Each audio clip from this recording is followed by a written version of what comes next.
Introducción. José Duarte. Evoluciona o muere, gitano. Es una obra dedicada a todos los gitanos que han sido olvidados por la historia. Hombres con valores excepcionales, y arrojo frente a toda clase de adversidades. Patriarcas gitanos que supieron aguantar con valor sus tradiciones, cultura y ritos, a pesar de sufrir en su carne la mordedura de la intolerancia de los pueblos. Dedicada, también, a todos los hombres de paz que siguen luchando por un mundo más justo, más tolerante, donde poder convivir todas las culturas, pueblos y razas, en feliz y próspera paz. Y a esos jóvenes que forjan las revoluciones evolutivas, y que pasan de todo perjuicio social, razas, culturas o religiones. Sobre todo, a los jóvenes gitanos de hoy, del presente y del futuro, para que sepan llevar a cabo una evolución, sin traumas raciales ni complejos. Para que nunca olvide de luchar al lado del más necesitado. Para que fomenten la cultura gitana, y la vea como una joya más en la corona de la cultura universal, unida con todos los demás pueblos de nuestro mundo. Para que nunca se avergüencen de su identidad gitana, ni aun llegando a obtener una carrera universitaria o una buena posición social. Que recuerden a los gitanos que, sin estudios y semianalfabetos, lucharon por una mejor posición para las generaciones futuras, pagando un alto precio por dejarnos nuestra herencia gitana. Los orígenes y el término de un viaje. 1. Los movimientos de los gitanos en Europa. El lugar de origen. Las leyendas y la lengua de los gitanos. Se ha construido una variedad de hipótesis y enarbolado gran cantidad distintos de suposiciones, que intenta fijar el origen remoto de los gitanos en puntos de la Tierra. Pero la cuestión continúa estando abierta. El conocimiento tradicional de los gitanos, sin historia escrita, parece ser muy oscuro y contradictorio. En Gran Bretaña, por ejemplo, las opiniones de los gitanos, en unos casos, sitúan su propia procedencia en Egipto, y en otros afirman que nadie, ni ellos mismos, conocen el punto de partida. Bentwell, 1970. Se puede encontrar ideas similares en España. Algunos gitanos se dicen hijos de la gigantona de Egipto. Otros afirman que su estirpe está entre los hijos del faraón de Egipto. El caso es que nunca pueden llegar mucho más allá en el intento de relacionar estas ideas con las leyendas que aparecen dispersas por Europa sobre el origen egipcio de los gitanos. 3 de ellas parecen ser comunes a gitanos de países tan diferentes y distantes como Francia, Hungría y España. La primera hace a los gitanos descendientes de Adán, y de una mujer distinta de Eva en su relación con Adán. De ahí que algunos gitanos concluyan que nacieron sin pecado original que contamina a los payos, y sin pecado no están sujetos al trabajo cuando se entiende como obligación y castigo. Las otras leyendas hacen referencia a una maldición que Dios hizo recaer sobre el pueblo gitano. En ambas, es Egipto el lugar de origen. Según una, los gitanos son descendientes de aquellos egipcios que negaron su ayuda a la Virgen María, San José y el Niño, cuando huían de la persecución de Herodes. La otra describe la crucifixión de Cristo. Los soldados romanos buscaban clavos para sujetar su cuerpo a la cruz, pero ni encontraban clavos ni herrero que quisiera hacerlo. Un hombre egipcio accedió a ello, y por maldición de Dios, tanto él como toda su familia vagarían por el mundo durante toda la vida suya y de sus descendientes. El hecho es que no todos los gitanos conocen estas leyendas, y que muchos, al menos en este país, carecen de una tradición sólidamente arraigada sobre su origen. Ante tales preguntas, las respuestas suelen apuntar a Egipto, la India, e incluso Hungría. Lo que sí tiene en común es que cada uno da por válida su versión para la totalidad de los gitanos del mundo. Veremos más tarde en este mismo capítulo que la procedencia egipcia de los gitanos se ha aceptado durante mucho tiempo en la literatura, especialmente la que corresponde de los siglos V-XVIII. Existe hoy cierto acuerdo entre personas conocedoras del tema en señalar la India como punto de partida de este pueblo. Lingüistas historiadores han llegado a esta conclusión sobre una base casi exclusivamente filológica. La lengua gitana es el romaní o romano, que se habla en varios dialectos en distintos puntos de Europa. Ya veremos hasta qué punto diferentes grupos de gitanos pueden, de hecho, comunicarse a través de estos dialectos. Los lingüistas han clasificado el romaní como lengua neo-aria del tipo que se encuentra en el noroeste de la India. Fue Christopher Rudiger, 1782, quien en la segunda mitad del siglo XVIII encontró una correlación entre la lengua romaní y la hablada en el noroeste de la India. Y durante el mismo periodo, un lingüista alemán, Geermann, 1782, identificó el romaní como la lengua que se hablaba en la margen derecha del río Sindh, que actualmente tiene a Karachi por capital.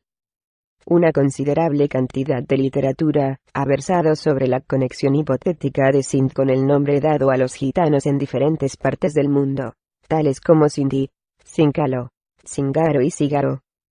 Barnwell, en un libro dedicado a todos los gitanos del mundo, 1970, discute el trabajo de Sir Ralph Turner, August Podimiclosic. Sir Ralph Turner, especialista inglés en sánscrito, al analizar los dialectos del romaní, 1926, coloca a los antepasados de los gitanos en la India central, moviéndose en dirección noroeste, hacia los años 300 a.C.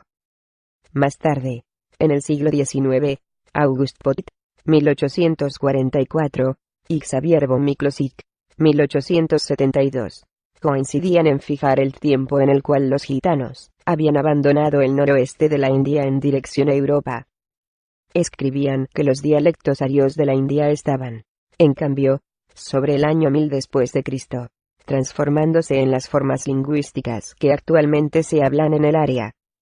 Pero los dialectos del romaní, aunque incluían algunos de aquellos cambios, no incluían todos ellos. Sobre esta base exclusivamente, concluían que el éxodo de los gitanos habría comenzado probablemente sobre el año 1100 después de Cristo.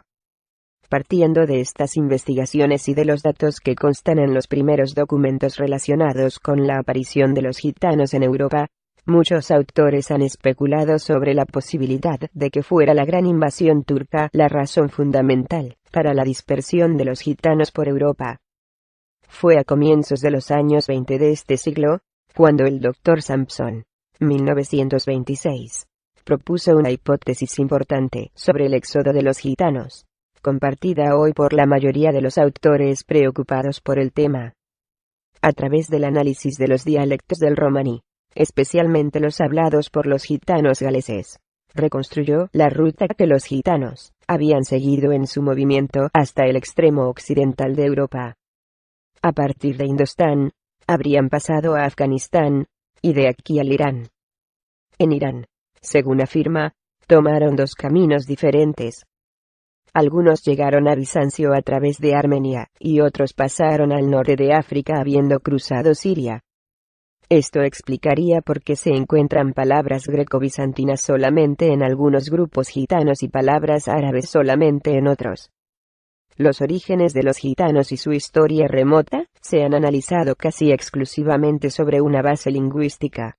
Incluso esta parece ser dudosa, al no haber un acuerdo total entre los especialistas acerca de muchas palabras que parecen ser fundamentales para la argumentación realizada desde la propia perspectiva lingüística. Así, mientras la palabra rom, que aporta su raíz a romaní lengua gitana, y gente gitana, piensan algunos que deriva de dam, gente de una casta inferior del noroeste de la India, otros concluyen que deriva de damara, una palabra sánscrita que significa tambores. La llegada a Europa. El primer documento en el que se menciona a los gitanos se encuentra en las crónicas bizantinas.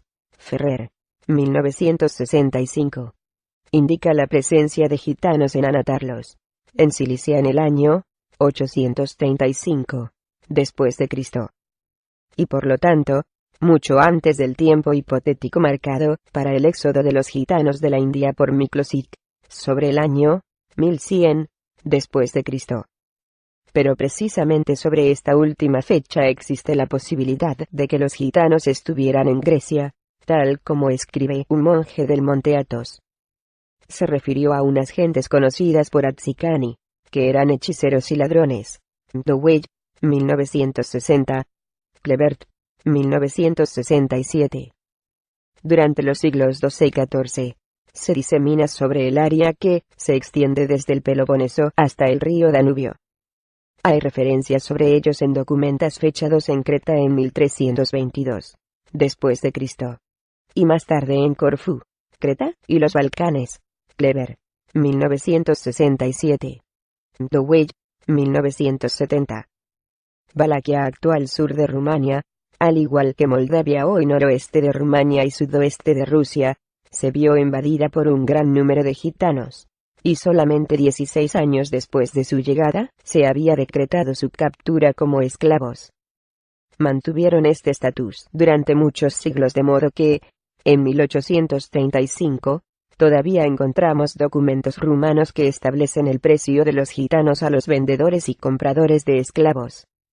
Por tanto, parece que fue ya muy entrada la segunda mitad del siglo XIV cuando los gitanos comenzaron a diseminarse sobre la Europa occidental, escapando muchos de la esclavitud de Valaquia, y tomando dos rutas diferentes, una a través de la costa mediterránea, y la otra sobre la Europa central. Poissonier, 1853.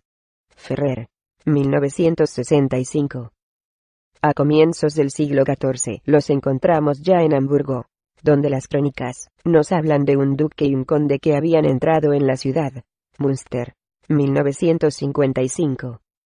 Desde aquellos años, y a lo largo de todo el siglo, los documentos hacen referencia casi invariable a bandas de gitanos de un número que oscila entre 25 y 125 personas, conducidas por los llamados condes o duques. Existe otro elemento común a la mayor parte de la evidencia documental. Muchas de esas bandas llevaban consigo cartas de salvoconducto firmadas por Segismundo de Bohemia. Una de estas cartas está fechada en 1423. Y por requerimiento del emperador, se pide a sus súbditos y oficiales que favorezcan y protejan al gitano Ladislao y a su gente, y ordena que, si cualquier problema o perturbación surgiera entre ellos, entonces ninguno de vosotros, sino el conde Ladislao solamente, tendrá el poder de juzgar y sancionar. Dowey, 1970. Con cartas similares a estas, muchas bandas de gitanos atravesaron Alemania, Suiza, Bélgica y Holanda. Aquí aún en el primer cuarto del siglo XIV, un documento encontrado en Deventer, nos indica que un duque Andrés de Egipto Menor, había entrado en la ciudad acompañado de una centena de seguidores. Juan Castellac, Gasol, 1967.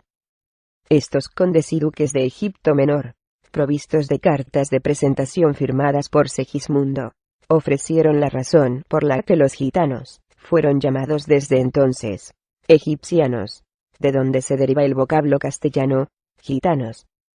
Durante el siglo V, y más tarde, los europeos pensaron que los gitanos provenían realmente de Egipto. Pero parece ser que Egipto Menor se utilizaba en el sudeste de Europa para denominar una región de Asia Menor.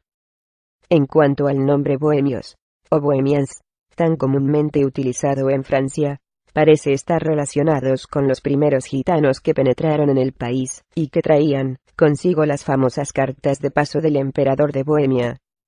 No tenemos una idea clara de cuánto se convirtieron los gitanos al cristianismo. Aparecen como tales en Bolonia, en 1422. Un documento de esta fecha indica que otro duque Andrés, o quizá el mismo que se mencionaba en los Países Bajos, estaba de paso en Bolonia camino de Italia, en donde pensaba llegar hasta Roma para visitar al Papa.